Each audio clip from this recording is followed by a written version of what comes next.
mabilis na mabilis. Yung lakas ko, sa loob naman ako kumukuha. Para mas tumakbo ako na mabilis. Mas mabuti pa nga noon, simple ang buhay. Eh, lagi din naman tayo pinapagalitan ni Papang eh. Pagod ka na nga uwi, ito pang daratnan mo. Kung makatapos si Telma, gastos din yun. Si Hana ang pag-asa. Kita ko kasi yung anak kong si Telma sa marathon. Pwedeng umabot yan mula regionals hanggang palarong pambansa. Babalikin mo si Telma sa eskwela? Kailangan siya dito sa bahay. Mag-isip kang mabuti. Nakita na kitang tumakbo.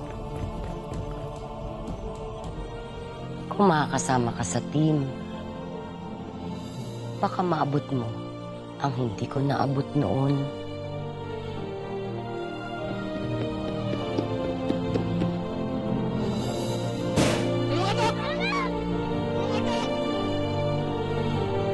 Maraming pagsubok sa buhay, Telma. Pero mag-isip ka ng mabuti. Yung pagkakataon na to. Kailangan na makauwi ni Manang. Pero sabi nga nila, nasa Diyos ang awa, nasa tao ang gawa. Kailangan din ang puso mo.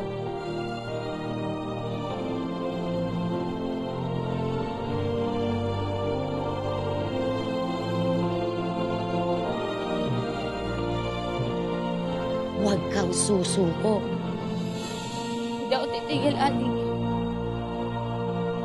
Hindi ako titigil.